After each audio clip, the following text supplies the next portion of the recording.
Em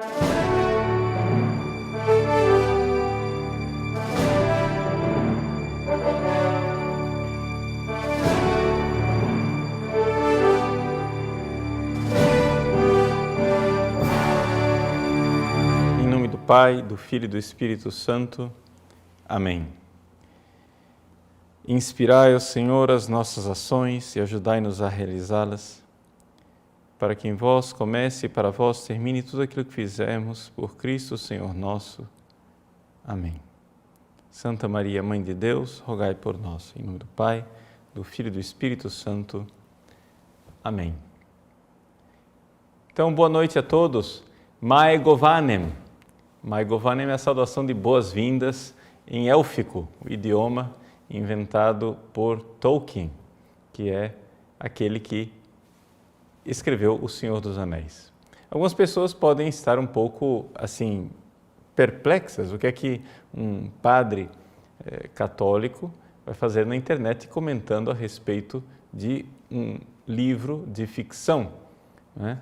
O Senhor dos Anéis ficou mais conhecido aqui no Brasil através dos filmes, né? Do Peter Jackson, mas na realidade O Senhor dos Anéis é muito mais do que aqueles filmes. Ele é uma obra literária que vale a pena ser lida por si mesma, não é? Graças a Deus nós temos uma tradução razoavelmente boa do Senhor dos Anéis em português, que pode ser comprado seja em 3 volumes, como esse daqui, esse é o primeiro volume, A Sociedade do Anel, ou em um único volume, e vocês podem ter acesso a esta obra extraordinária, uma obra que saiu do coração de um católico, um verdadeiro católico. Vejam, eu não gostaria aqui de canonizar Tolkien. Tolkien era um homem bom, era um homem de Deus, mas não era um santo, não é?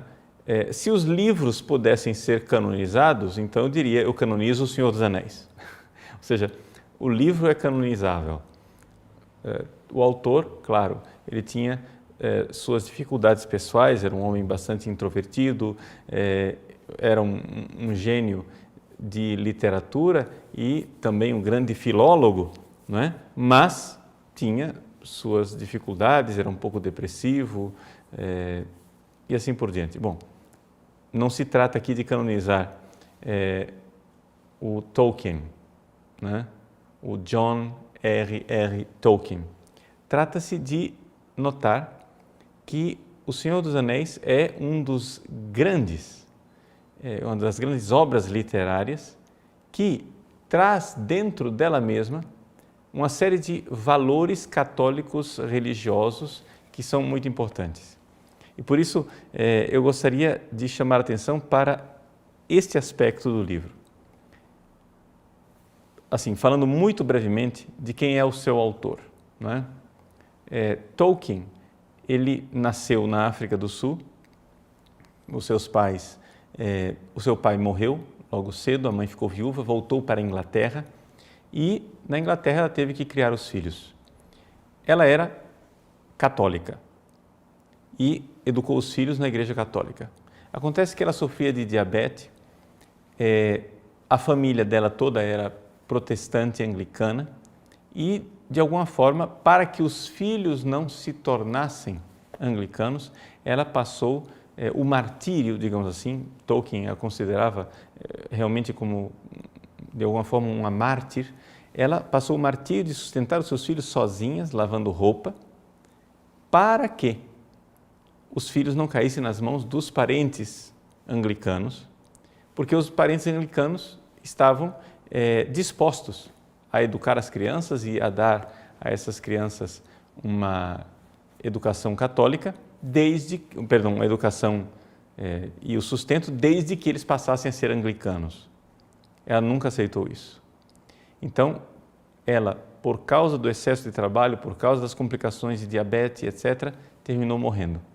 Deixou os filhos órfãos, mas antes de morrer, deixou em testamento que o tutor dos seus filhos seria um padre católico. Então, um padre foi quem educou, quem era o tutor de Tolkien. e o educou de forma bastante rigorosa dentro da Igreja Católica. O Tolkien, por exemplo, antes de completar a maioridade, não recebeu permissão para namorar, embora ele já estivesse apaixonado por uma menina, e o padre proibiu aquele namoro.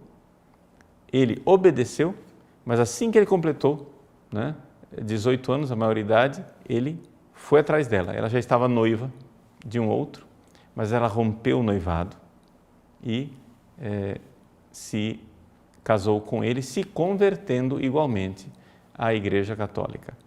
Não é? E assim os filhos de Tolkien foram educados dentro do catolicismo, e um dos filhos do próprio Tolkien foi padre. Então é interessante, ele foi criado por um padre e teve um filho que foi padre. Não é? Então o ambiente católico e a mentalidade católica de Tolkien é inquestionável. Agora, em que sentido O Senhor dos Anéis pode ser considerado um livro católico? Não é? Se nós fôssemos analisar as 4 causas de Aristóteles, não é? Nós poderíamos dizer o seguinte: a causa material, ou seja, o assunto do livro, aquilo que está aqui concretamente, a matéria, não é religioso, não é católico. Não se fala de Deus em nenhum lugar no Senhor dos Anéis. Não é? Também a causa final, a finalidade, não é uma finalidade católica, ou seja, ele não escreveu esse livro aqui para ensinar catecismo, não escreveu para incutir princípios religiosos, nada disso. Ele mesmo diz que ele simplesmente quis experimentar a sua capacidade de se aventurar por uma narrativa longa que pudesse entreter o leitor e segurar os leitores, né, ao longo de toda essa longa narrativa, às vezes emocioná-los, às vezes edificá-los, às vezes entusiasmá-los, mas simplesmente essa ideia, a ideia de uma longa narrativa. Então, nesse sentido, causa material e causa final não é um trabalho religioso, sem dúvida não é. Mas é religioso na causa formal, ou seja, a forma mentis, a mentalidade, não é? Aquilo que de alguma forma, digamos, é a forma moral daquilo que está aqui, do Senhor dos Anéis, é sem dúvida alguma é literatura católica, sem dúvida alguma. O próprio Tolkien diz isso em suas cartas. Ele diz que trata-se de um trabalho fundamentalmente para compreender que funciona dentro de um ethos católico, dentro de um ambiente católico. Embora, atenção, ele negue explicitamente que se trate de uma alegoria. Isso é uma das grandes diferenças entre Tolkien e Lewis. Não é? Todo mundo que é um pouco fã do Tolkien conhece esse outro autor protestante chamado C.S. Lewis, que foi convertido, não é, para o cristianismo pelo próprio Tolkien e pela leitura de alguns artigos e livros de Chesterton, outro grande escritor, não é, da Inglaterra. Então, não sei se eu estou colocando aqui dados demais, o fato é o seguinte: Tolkien, ele discorda de Lewis na forma de escrever. E é interessante que no pub, né, no bar, na lanchonete, onde eles se reuniam para discutir as suas obras literárias, isso sempre foi objeto de grande controvérsia. Lewis, como autor protestante, ele gostava muito da alegoria. O que é a alegoria? A alegoria é uma obra que conta uma história, mas cada personagem daquela história, cada trecho daquela história tem um significado alegórico. E o Tolkien confessava que não gostava de alegorias, porque a alegoria era uma espécie de violência do autor realizada sobre o leitor, ou seja, o leitor ele era obrigado a interpretar a alegoria daquele jeito, não é? Então, por exemplo, se você lê as Crônicas de Nárnia, que foram escritas por Lewis, e você não entendeu que Aslan é Jesus Cristo, você não entendeu nada das Crônicas de Nárnia, não é? Ou seja, é uma alegoria, ali você tem que interpretar daquele jeito. Já o Senhor dos Anéis, ele é muito mais rico do que isso. Todos os personagens podem ter características cristológicas e, ao mesmo tempo, não ser o Cristo. Não é? Nenhum deles é o Cristo e, ao mesmo tempo, todos eles são. Para dar um exemplo interessante, não é? Se você pega os personagens principais do Senhor dos Anéis, quem são os personagens principais? Frodo, Gandalf e Aragorn. Ora, de alguma forma, Frodo, Gandalf e Aragorn são uma imagem do Cristo que ressuscita, não é?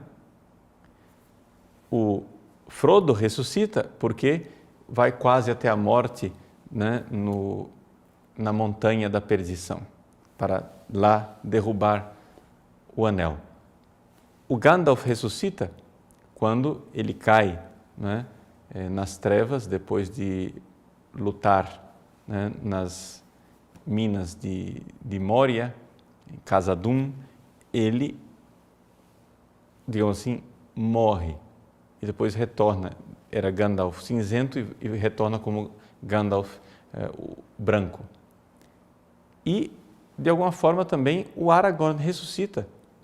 Ou seja, ele era o rei não reconhecido, era, digamos assim, rejeitado como um pária, como né?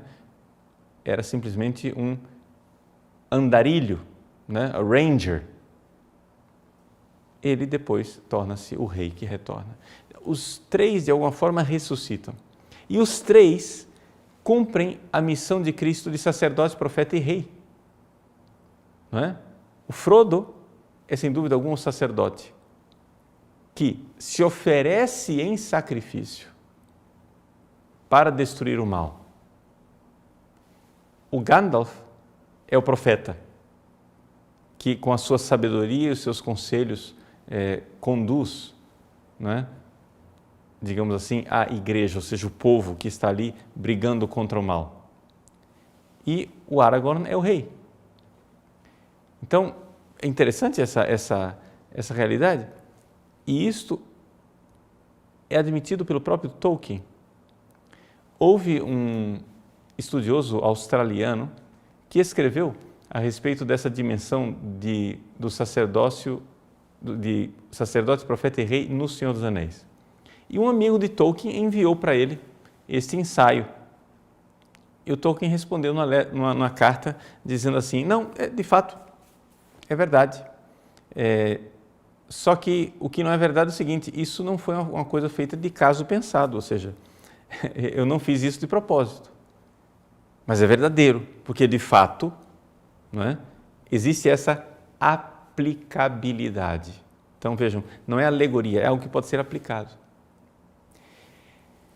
Então, toda essa realidade dessas alegorias são uma coisa muito interessante dentro do Senhor dos Anéis, porque o Senhor dos Anéis são uma saga, são uma grande luta que, de alguma forma, mexe conosco, né? Nos transforma.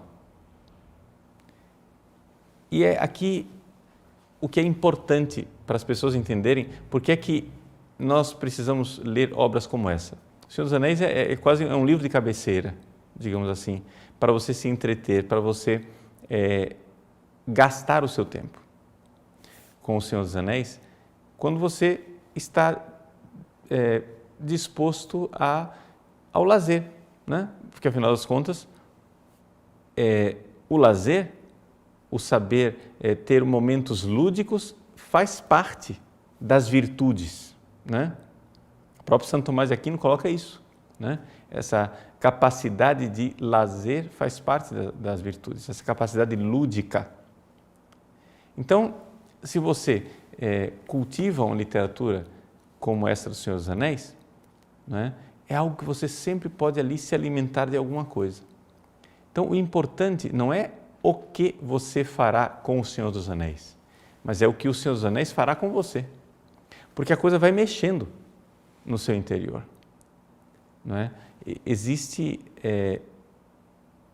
digamos, a temática do Senhor dos Anéis, ela não é explicitamente a respeito de Deus, mas ela nos conduz, de alguma forma, para essa luta contra o mal, no qual Deus está implicitamente presente. Se a gente pudesse dizer qual é o personagem principal do Senhor dos Anéis, sem dúvida alguma, nós deveríamos dizer o personagem principal do Senhor dos Anéis é Deus. Você vai dizer, mas padre, em momento algum Tolkien fala de Deus. Sim, e isso foi de caso pensado. Nas cartas dele, ele diz que ele não pensava de forma alguma em falar de Deus, e ele fez questão de, durante toda a obra, tirar todo tipo de religiosidade explícita que pudesse aparecer. O que há no Senhor dos Anéis é um mundo fictício, pré-cristão, não é? Em que, de alguma forma, nós estamos sendo preparados para Cristo. E você vai dizer, mas por que eu não sou preparado para Cristo na catequese? Somente, basta. Não, porque Deus nos prepara de várias formas diferentes. Nós poderíamos dizer que Deus preparou a nossa vontade nos dando a lei do Antigo Testamento, a lei infalível do Antigo Testamento, não é? Iluminada, revelada por Moisés, que está na Sagrada Escritura. Mas Deus também nos preparou para Cristo, não somente na vontade da lei, mas também na inteligência, através da filosofia grega. E não somente na inteligência, mas também nas nossas paixões e os nossos sentimentos, através dos mitos. Os mitos e a filosofia grega não são infalíveis, não têm o mesmo grau de revelação da lei de Moisés, mas eles foram, de alguma forma, algo que preparou o ser humano para receber Cristo. E uma das dificuldades que nós temos hoje de evangelizar as crianças é exatamente o fato de que as fábulas, não é? As histórias infantis que se narrava com toda tranquilidade às crianças antigamente, hoje em dia vão desaparecendo e vão sendo substituídas por fábulas ideológicas que querem ensinar outros valores. Então, é importante você lembrar o seguinte, que para você evangelizar uma pessoa, para você pôr o conteúdo do evangelho dentro da pessoa, é necessário que exista dentro dela, como que, se a gente fosse comparar a alma humana com uma casa, é necessário que haja os cômodos. Você precisa primeiro criar os espaços para colocar depois a mobília, né? Você vai pregar o cristianismo para o seu filho, mas o seu filho precisa antes criar os espaços através da fantasia, e isso faz parte do crescimento humano enquanto tal. Você precisa da fantasia. Então, já que você precisa criar esses espaços de fantasia, O Senhor dos Anéis é uma forma extraordinária de se fazer isso. Então, O Senhor dos Anéis é realmente uma saga impressionante. Eu afirmei que o Tolkien implicitamente diz nas suas cartas que Deus é o personagem principal do Senhor dos Anéis. Como é que nós vamos provar essa alegação? Da seguinte maneira. Veja, qual é o tema principal? É a destruição de um anel. E o que é esse anel? O que é esse tal desse anel da invisibilidade? Não é que precisa ser destruído no Monte da Perdição. Esse anel da invisibilidade é, digamos, a tentação e a capacidade do ser humano de se colocar no lugar de Deus. Digamos assim que existem duas ações, duas formas de agir dentro do Senhor dos Anéis. Existem aquelas pessoas que em contato com a realidade, com os fatos, com a verdade expressa no mundo real, deixam transformar a sua alma. Então, é a verdade que está lá que vai transformando a minha alma. E existe outra forma de ação que é, ao invés de eu deixar que a minha alma seja transformada, eu querer transformar a verdade e manipulá-la e pervertê-la. No Senhor dos Anéis, os elfos, eles têm esse primeiro tipo de ação, essa ação benigna, da bondade.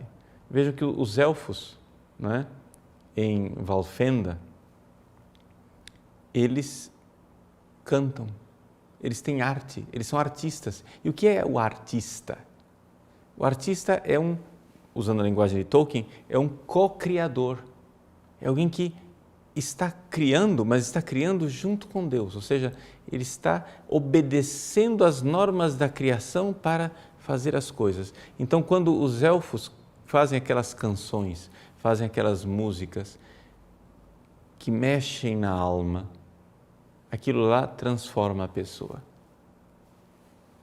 A poesia, a arte é capaz de mudar o coração da pessoa. Já ao contrário, quando você tem os orques, Saruman e Companhia Limitada, que são pessoas que não querem transformar a sua alma, querem, ao contrário, querem mudar, torcer, deformar e transformar a realidade naquilo que eles querem. Essa mentalidade que, no fundo, é a mentalidade revolucionária, não é? Essas duas realidades, uma forma boa de agir, que é essa do obediente à verdade da criação, que quando cria não distorce, mas cria obedecendo, é um co-criador. Ele sabe que o criador principal é um outro, mas ele é o co-criador, ele está fazendo junto. E do outro lado, você tem aqueles que querem perverter a realidade num ato de revolta. Ora, o anel do poder é exatamente esse tipo de ação. O anel do poder é um anel de quem quer mudar a realidade e fazer com que as coisas sejam do jeito que eu quero, seja feita a minha vontade, assim na terra como no céu. O anel do poder, ele tem esta capacidade de fazer com que as pessoas tomem o lugar de Deus. Ora, no Senhor dos Anéis, em toda a saga, do início ao fim, isto é considerado como algo tremendamente errado. Possuir o anel para transformar a realidade, mesmo que seja inicialmente com boas intenções, sempre é considerado algo mal. Não é? Quando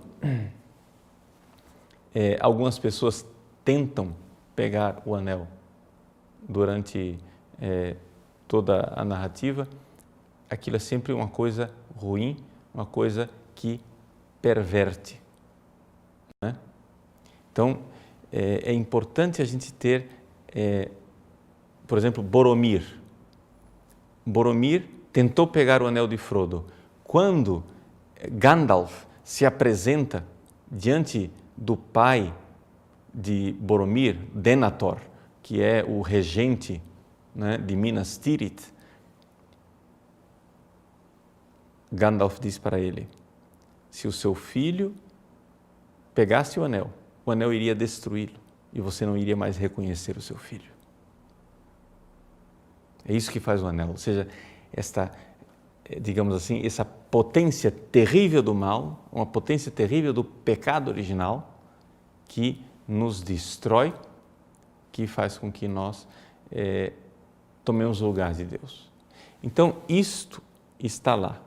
O que existe no Senhor dos Anéis, digamos assim, é uma religião natural, ou seja, uma religião da inteligência, onde as pessoas com sabedoria vão enxergando que não podem tomar o lugar de Deus.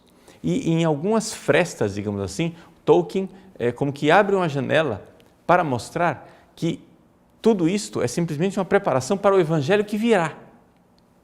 Por exemplo, na Sociedade do Anel, não é? O primeiro livro, nessa edição da Martins Fontes, que é a que eu tenho, no capítulo chamado A Sombra do Passado, capítulo 2, ele diz assim, Gandalf, falando com Frodo, por trás disso havia algo mais em ação, algo de qualquer desígnio de quem fez o anel. Além de qualquer desígnio de quem fez o anel. Não posso dizer de modo mais direto. Veja, aqui Gandalf está falando às escuras, porque ele sabe, aqui abre um parêntese, né?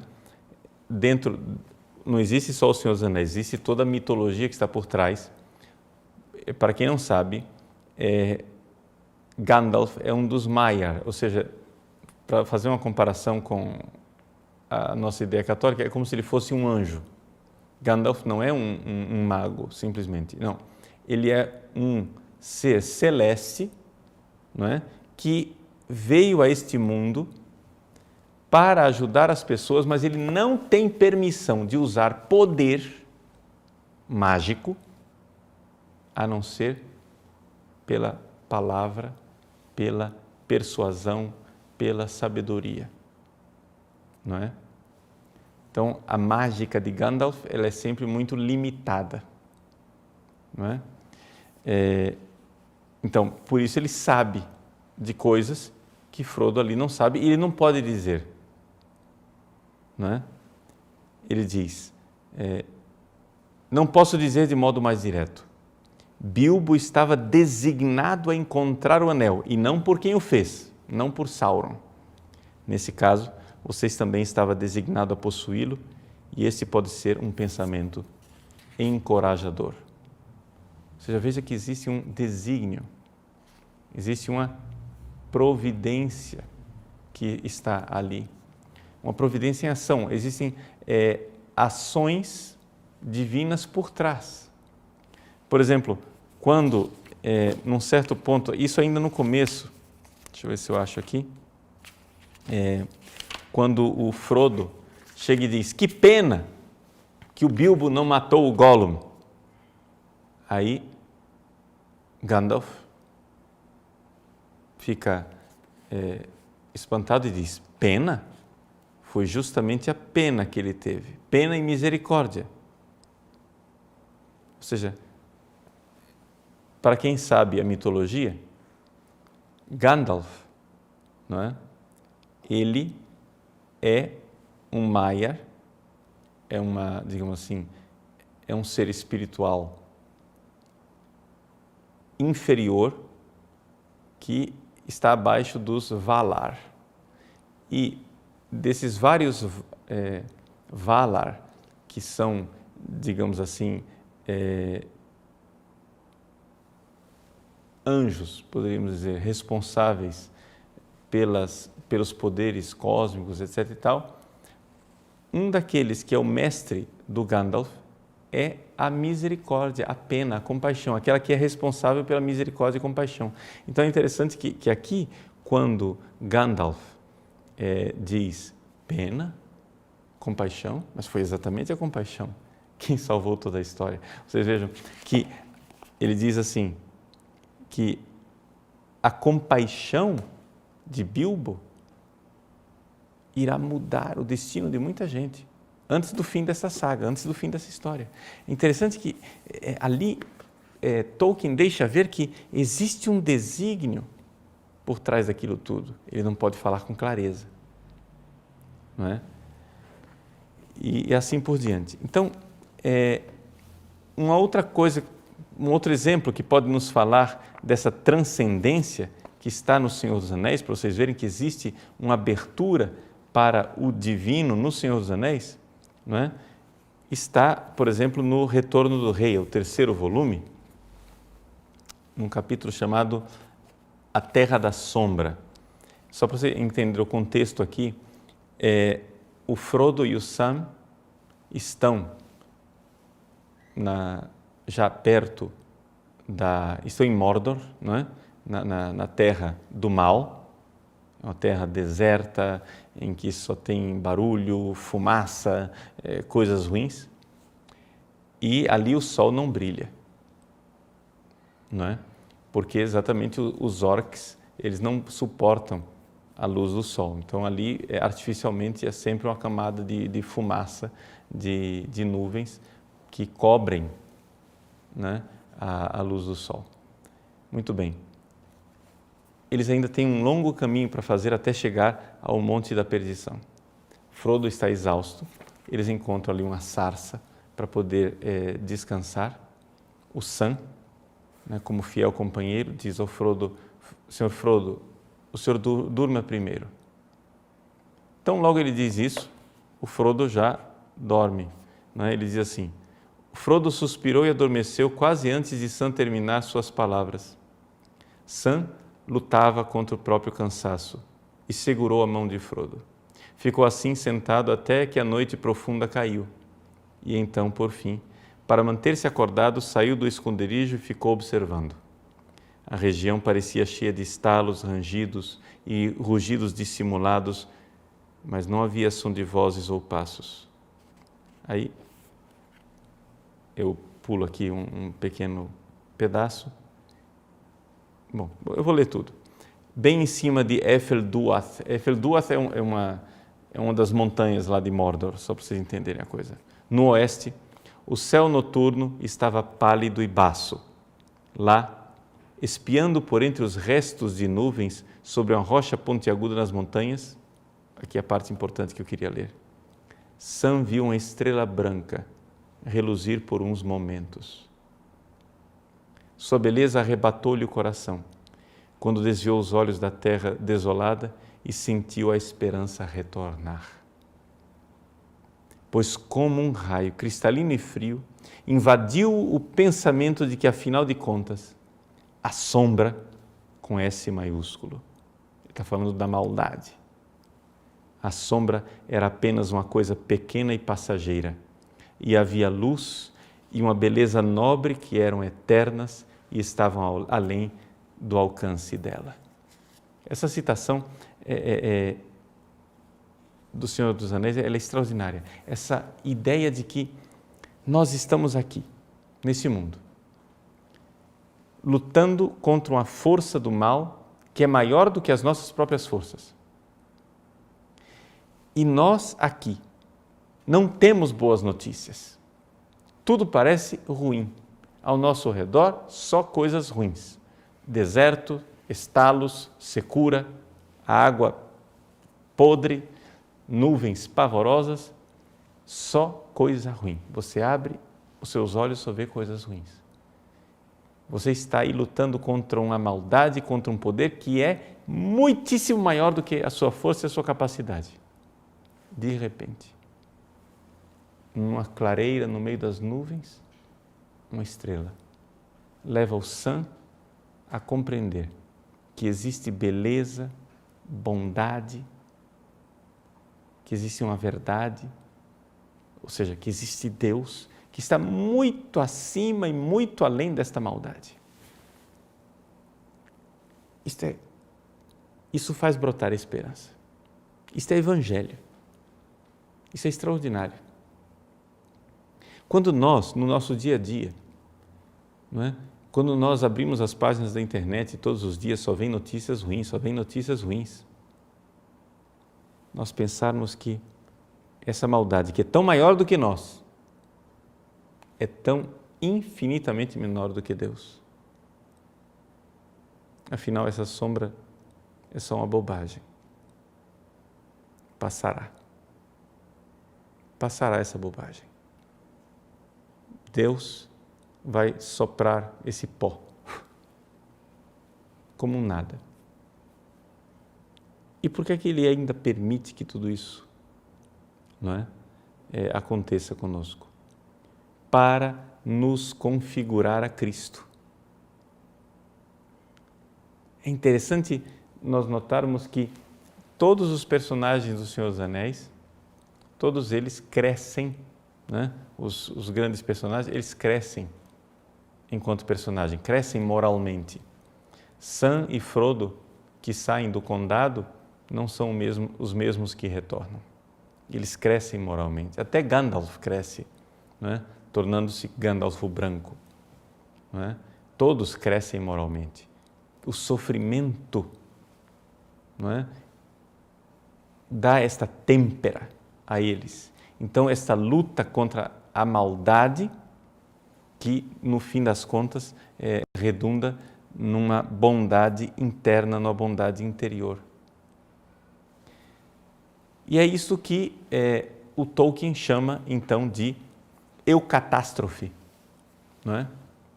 Eucatástrofe quer dizer isto: quando as coisas piores estão acontecendo, quando tudo é ruim e tudo parece desesperador, quando não há mais saída, ali acontece o contrário da catástrofe. Eu quer dizer bom, eucatástrofe quer dizer a catástrofe boa, quer dizer se vai ao fundo do poço para de lá ressurgir. E por que é que as coisas são assim no Senhor dos Anéis?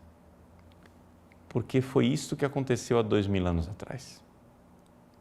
Foi isso que aconteceu com a ressurreição de Cristo. A ressurreição de Cristo é a eucatástrofe.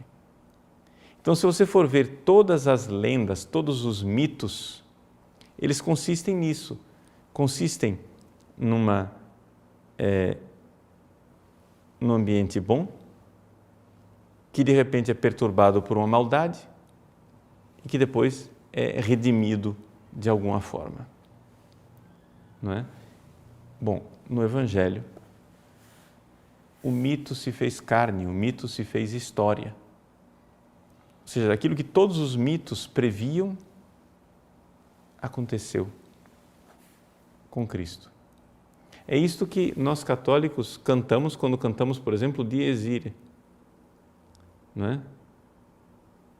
Quando nós dizemos no Dies Irae, teste David cum Sibila, ou seja, tanto Davi, enquanto profeta, testemunhou, e a Sibila, uma profetisa pagã, testemunhou também o quê? Que viria esse julgamento em que, no final, Deus iria triunfar. Ou seja, essa é o catástrofe. Isso já está predito nas Escrituras por revelação divina infalível, mas também está dito, né, nas mitologias humanas de uma forma geral, que são esforço racional humano e desejo da alma humana, paixão humana que deseja o triunfo do bem. Isso estava lá. Isso faz parte. Então, o Senhor dos Anéis tem esta capacidade extraordinária de nos conduzir até o abismo para nos tirar de lá. Se você só quer... Eu uma vez li não vou dizer aqui o nome do autor, não é? Mas li uma história para crianças, escrito por um autor brasileiro, mas uma história tão idiota, tão imbecil, onde o menino vivia num lugar paradisíaco e lá era tudo tão perfeito, lá não tinha inveja, lá não tinha dor, lá não tinha morte, era tudo tão lindo e era assim do início ao fim o livro. Mas que livro idiota! Ou seja, esse livro não prepara ninguém para nada. Ou seja, um livro para ele te fazer bem, não é? Literariamente falando e espiritualmente falando, ele deve de alguma forma te conduzir ao inferno e te trazer de volta. Ou seja, o livro ele tem essa capacidade, não é, de cura espiritual, diria até, em nós, quando ele te leva para uma tragédia e te traz de volta. Não é? É uma das razões pelas quais, por exemplo, Mozart, enquanto música, é algo extremamente saudável. Por quê? Porque Mozart te leva ao abismo e te traz de volta. Enquanto, por exemplo, você pega autores como Chopin, ou então Schubert, ou Debussy, Companhia Limitada, Nem sempre, ou seja, Debussy sem dúvida e Chopin, eles não te conseguem trazer de volta, não é? Schubert às vezes, mas Beethoven também às vezes. Mas acontece o seguinte, eles te levam no abismo e às vezes te largam lá, te deixam na tristeza. Enquanto aquilo que é, digamos, o natural dentro da lógica humana é exatamente que haja uma situação harmônica que é rompida pelo pecado original, né? Pelo pecado humano, pela maldade, pelo diabo, pela desgraça e depois a redenção. Toda a história é isto, né? A história da humanidade é assim. Então, quando você ouve uma história e a história não terminou bem, é porque a história não terminou. Quando você assiste esses filmes europeus, deprimentes, onde só acontece uma coisa ruim depois da outra, e de repente, no meio daquela confusão e daquela desgraça, começa a passar as letrinhas, porque o filme acabou, você diz, bom, eu quero meu dinheiro de volta. Eu quero meu dinheiro de volta. Como que acaba um filme assim? O filme não pode acabar mal. Por quê? Porque isto faz parte, não é, da lei, da realidade. A nossa mente ela é montada para a realidade. Deus vencerá. Então, se você só consegue olhar para a sua vida e ver coisas deprimentes, só consegue ver catástrofe, mas não consegue esperar a eucatástrofe, ou seja, a virada e o triunfo final de Deus, é porque existe alguma coisa errada com você espiritualmente. Você é um desesperado, você não tem a virtude da esperança. Não é? Você não é capaz, como Sam, de ver aquela estrela lá, nas nuvens. E que acima, muito acima dessa maldade, existe uma beleza transcendente, que é superior, eterna, e essas nuvens, essas porcarias aqui que o Sauron está fazendo aqui na Terra, não são capazes sequer de mexer com a beleza transcendente criada por Deus. Então, é por isso que o Senhor dos Anéis é fascinante. Não é? Eu falei bastante, vamos fazer um intervalozinho e voltar, né, bem rapidamente, para dar oportunidade de vocês fazerem algumas perguntas também. Tá? Então, voltamos já já.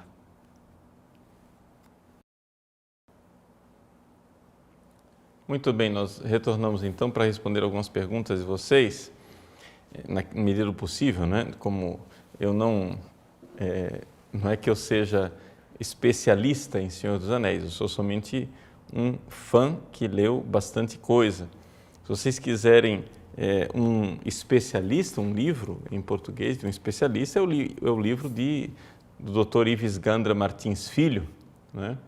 Que é filho do famoso Ives Gandra, o Ives Gandra Filho, ele é membro do Opus Dei e escreveu esse livro, O Mundo do Senhor dos Anéis, Vida e Obra de J.R.R. Tolkien. Esse livro aqui foi o que me introduziu, digamos assim, de forma bastante resumida e articulada, não é? No mundo realmente do Senhor dos Anéis. É interessante adquirir esse livro do Ives Gandra. Na verdade, o Ives Gandra, não foi com o Ives Gandra que eu conheci o Senhor dos Anéis. Eu conheci o Senhor dos Anéis com um padre americano, amigo meu, que me introduziu nesse mundo, e aí depois eu procurando literatura a respeito disso, encontrei esse livro do Ives Gandra, que me introduziu, digamos assim, de forma didática, pedagógica e articulada, né? E depois, claro, a leitura dos livros em si. Tá? O Alexandro pergunta assim, padre, eu nunca entendi porque no primeiro livro aparecem alguns personagens como o Mago Marrom, que depois não continuam na história. Tolkien se arrependeu? Olha, Alexandro, o fato é o seguinte, o Radagast, assim como o Gandalf e o Saruman, eles são esses chamados pelos homens de magos, mas na verdade eles são seres espirituais que já existiam antes e que entraram no mundo criado, entraram na criação material para cumprir uma missão, não é? Então, eles estão no Senhor dos Anéis, mas no Senhor dos Anéis não se explica isso, não é? Para você saber quem eles são, você precisaria então ter acesso, cadê aqui, ao Silmarillion, não é? É o Silmarillion quem, digamos, explica toda a história anterior, porque no Senhor dos Anéis nós estamos aqui no final da Terceira Era. Então, existem milhares e milhares de anos de mitologia antes disso, não é? Onde o Tolkien conta, inclusive, desde a criação. Agora, vejam só, o Silmarillion, é importante notar, o Silmarillion ele foi escrito pelo Tolkien, mas, na verdade, ele foi reformulado em alguns aspectos pelo filho Christopher Tolkien, porque é uma obra póstuma, ele só foi publicado depois, porque o Tolkien não chegou a terminar. Então, na verdade, existe o Senhor dos Anéis, digamos assim, é a ponta do iceberg, né, de todo o mundo ficcional de Tolkien. E o Silmarillion, digamos assim, é quase que esquematicamente aquilo que é a história, a pré-história do Senhor dos Anéis, né? Então, por exemplo, ele começa, né, com o Valakenta, né, que é o relato a respeito dos Valar, que são esses seres superiores, e os Maiar, que são os inferiores, como o Gandalf e o Radagast, né? E ele inicia falando de Deus, é um Deus uno, né? No início, Eru, o único, que no idioma élfico era chamado de Ilúvatar, gerou no seu pensamento os Ainur. E assim por diante, assim ele vai narrando a criação, né, desses anjos. Uma outra pergunta, então não se trata de Tolkien ter se arrependido, o fato é que ele passou anos e anos escrevendo O Senhor dos Anéis e depois, para escrever o resto dessa mitologia, né, ele deixou esquemas, né, e nunca chegou. Existem os contos inacabados, existe o Silmarillion e assim por diante. É todo mundo, né? Andrea Martins. A mitologia é narrada no próprio Senhor dos Anéis ou em outra obra? Então, como eu disse, é narrada a mitologia em si. A maior parte da mitologia está narrada no Silmarillion, né? E ali é que a gente tem. Mas existe na internet, não é? Na Wikipédia, principalmente em inglês, não é? Um material vasto para você conhecer cada um dos nomes. Então, quando você está lendo O Senhor dos Anéis e aparece um nome, você não sabe qual é a pré-história daquele personagem, então você digita, né, na Wikipédia, ou então existe uma enciclopédia da própria Terra-média também em inglês, você digita lá e conhece todas as coisas, ali você encontra as fontes onde ler e aprofundar, não é? O Fernando Henrique quer saber o seguinte: Padre, sou leitor de Chesterton, de Lewis, de Tolkien, e já li O Senhor dos Anéis, O Hobbit, O Silmarillion. O que mais me intriga é a semelhança da mitologia de Tolkien com a fé católica. Fala-se de um único Deus, Eru, dos Valar, que são os anjos, dos elfos, que são seres angélicos e homens. O que o senhor pensa especificamente sobre a traição de Melkor ou Morgoth? Bom, veja, eu não sei dizer se nós poderíamos dizer que os elfos são seres angélicos. Eu acho, assim, é questão de interpretação, né? Isso aqui tem rios de tinta de gente, de estudiosos de Tolkien que debatem isso. Mas, ao meu ver, os elfos, eles são, de alguma forma, uma possibilidade de ser humano.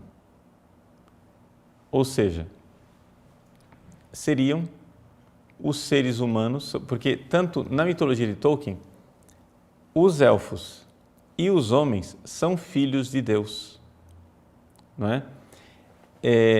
Não correspondem exatamente à dimensão de anjo, porque os anjos, eles existem antes da criação do mundo material. Os elfos não existem antes da criação do mundo material. Quando tanto os homens como os elfos surgem como filhos de Deus, aquilo é uma surpresa para os próprios Valar, os próprios anjos, entidades angélicas criadas por Deus, ficam surpresos porque Deus, Ilúvatar, não tinha revelado isso para eles. Foi uma surpresa.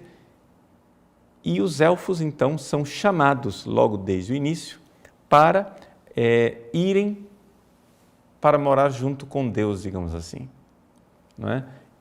Porque eles são seres imortais, então eles deveriam ir para Valinor.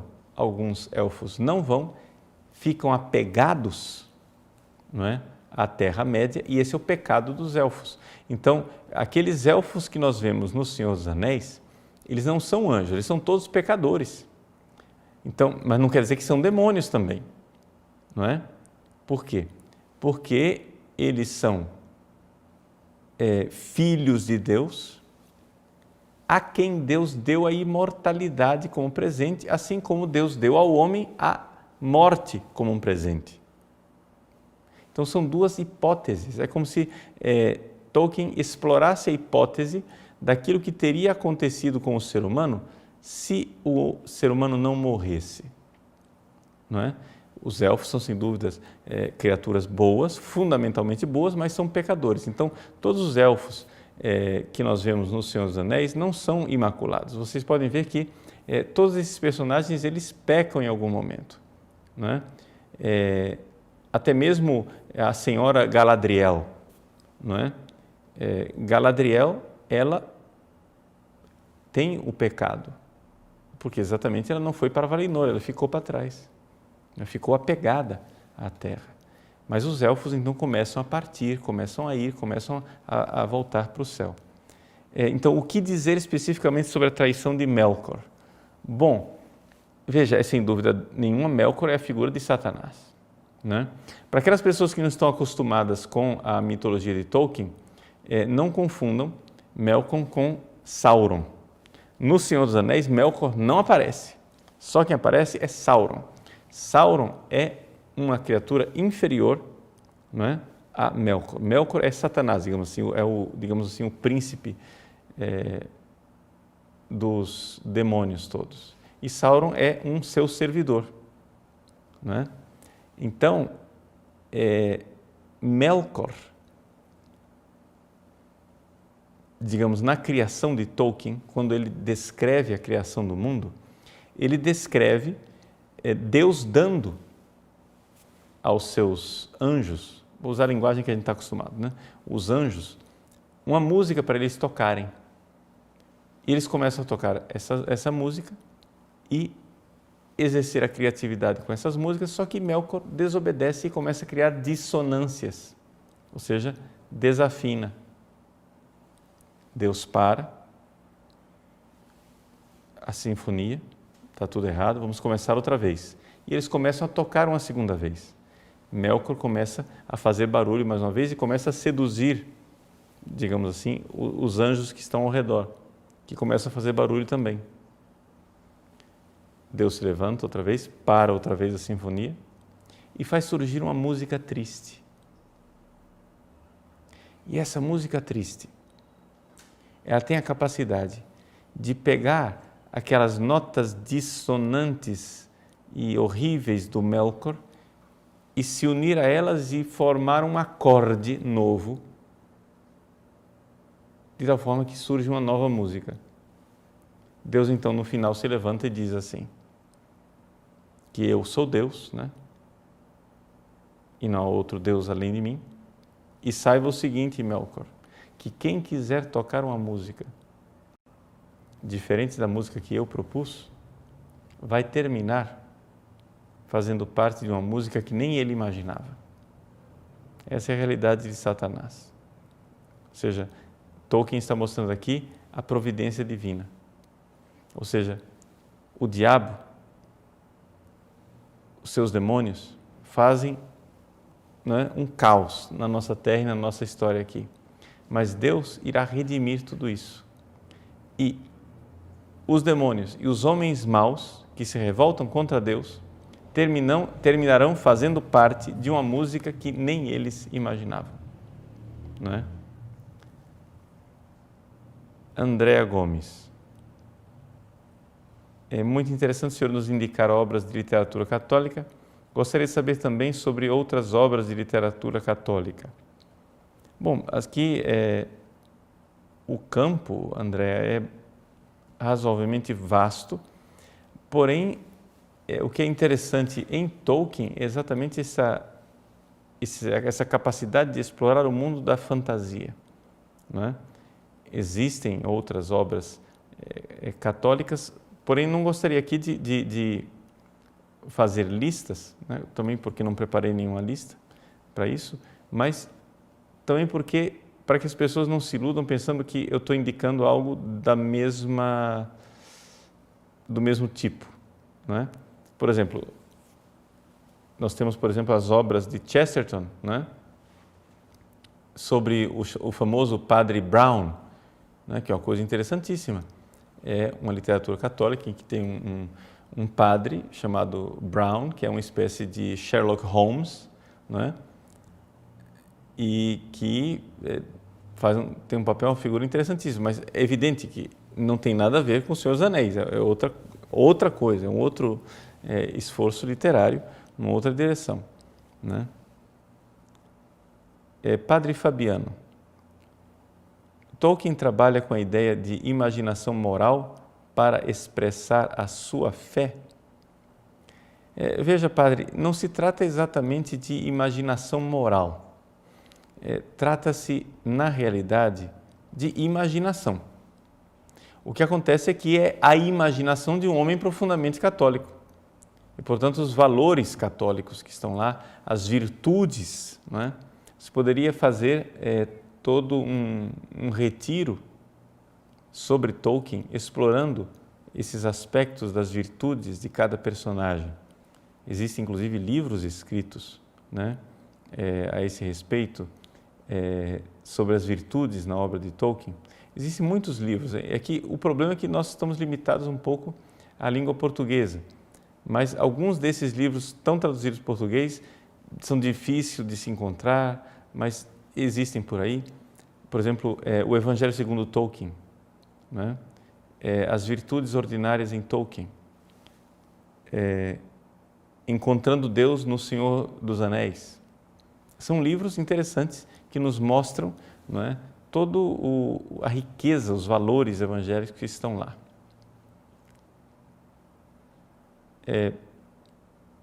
Ronaldo Silva. Boa noite, Padre Paulo. Maria também é simbolizada na trilogia? Existem algumas figuras, assim como Jesus é figurado, mas não é figurado, ou seja, Frodo, Aragorn, Gandalf é Jesus, mas também Sam é Jesus, por exemplo, quando Sam, de alguma forma, carrega também o fardo do anel, ou ajuda a carregar o Frodo nas costas, né, como um sirineu que sobe o Calvário. Maria também é simbolizada, mas atenção, esses personagens não são propriamente Cristo, porque todos eles pecam.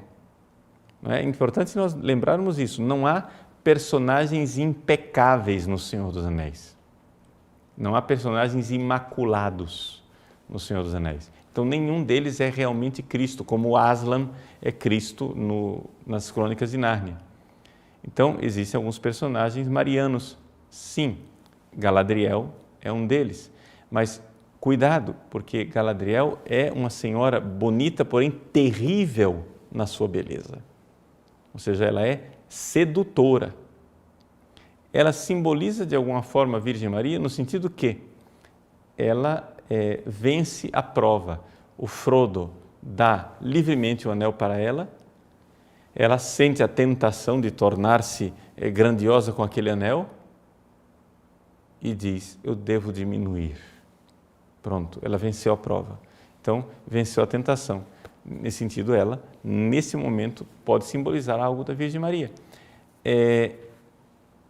Existe a presença da estrela, né, e da luz da estrela. Quando Galadriel dá a Frodo o frasco, né, que contém uma luz, essa luz é a luz de Elbereth Gilthoniel, Elbereth Gilthoniel é a estrela d'alva, por assim dizer, que é um símbolo mariano, não é? Na verdade, ela não é propriamente Maria, porque a luz de Elbereth Gilthoniel está ligada a esposa de Manwë, que é o principal dos Valar, que moram em Valinor. Mas não vamos entrar em muitos detalhes, senão vocês vão se perder com tantas coisas. O importante é o seguinte: existem sim simbolismos e presenças da Virgem Maria, mas nenhum personagem é realmente a Virgem Maria. Nós temos que ler Tolkien como na plena consciência que nós estamos diante de um mundo pré-cristão que prepara a vinda de Cristo, ou seja, é uma preparatio evangélica, não é? É uma preparação para o Evangelho. E por isso é importante e é interessante, porque ele cria, não é, dentro de nós esses espaços para o Evangelho. Uma última coisa a respeito que eu não comentei aqui, que são as línguas, né, criadas por Tolkien. Tolkien criou muitas línguas. Umas ele chegou a criá-las de forma bastante elaborada, com gramática, vocabulário, tudo, outras de forma rudimentar, né? Quais são as principais línguas criadas por Tolkien? Ele criou 2 tipos de élfico, né? Na verdade, existem vários outros tipos de élfico, mas não tão elaborados. Elaborados, ele criou o Sindarin e o Quenya, né? Existem cursos, gramáticas sobre isso. Eu trouxe aqui um livro só para vocês verem que não é brincadeira, o negócio existe, né? Então, aqui eu tenho um curso de Sindarin, né? Que está aqui com toda o alfabeto que o Tolkien criou, que não é exclusivo do Sindarin, são chamados Tengwar, que você pode inclusive usar em português, né? Existe o modo de se usar o alfabeto de Tolkien em português e em várias outras línguas, assim como no Sindarin, no Quenya com limitada. Existem outros alfabetos tolkienianos também, como as runas, né? E existem outras línguas, como a língua negra de Mordor, que é a língua na qual está escrito o verso, né, do Anel, que está gravado no Anel. Existe a língua dos anões, que quem assiste o Hobbit, né, quem assistiu o primeiro filme, o Hobbit, vê várias vezes as pessoas falando, né, em linguagem dos anões e assim por diante, né? Existem essas várias línguas, a coisa é bastante elaborada. Aliás, as línguas são a razão de ser de toda a mitologia, ou seja, Tolkien, ele era um linguista e ele, que criou uma língua, ele precisava criar a história dessa língua. Então, foi aí que surgiu a saga, como sendo a história que estava por trás daquela língua que foi criada por ele, não é? E é um mundo fascinante, é um mundo evidentemente lúdico, né, que você pode tranquilamente, de forma sadia, gastar um pouco do seu tempo dessa forma, né, sabendo que está se construindo interiormente dentro de você, né, algo de bom e de bonito, sem medo nenhum. Existem algumas pessoas fundamentalistas que têm muito medo dessas coisas de Tolkien, porque dizem, não, mas isso daí vai abrir as portas para todo tipo de paganismo, etc, etc. Não é necessário ter esse tipo de medo. Trata-se simplesmente de um exercício da fantasia e isso faz muito bem porque cria dentro de nós os espaços, né, da fantasia, que são a base fundamental para nós conseguirmos depois nos expressar e pensar, né, como pessoas mesmo. Uma das grandes dificuldades que nós temos hoje em dia de evangelizar as pessoas e até de ensinar as pessoas a pensar é exatamente o fato de que toda essa parte da fantasia e da literatura está atrofiada, porque ninguém lê mais nada, ninguém mais conhece literatura, ninguém mais exerce, digamos assim, o seu pensamento desta forma que é importante. Se Deus nos deu a fantasia, é porque ela também faz parte dos dons que Ele nos dá, né? Como diz o próprio Tolkien, Jesus é Senhor dos anjos, dos homens e também dos elfos, ou seja, do mundo da fantasia. Tá bom? Então, terminamos por aqui.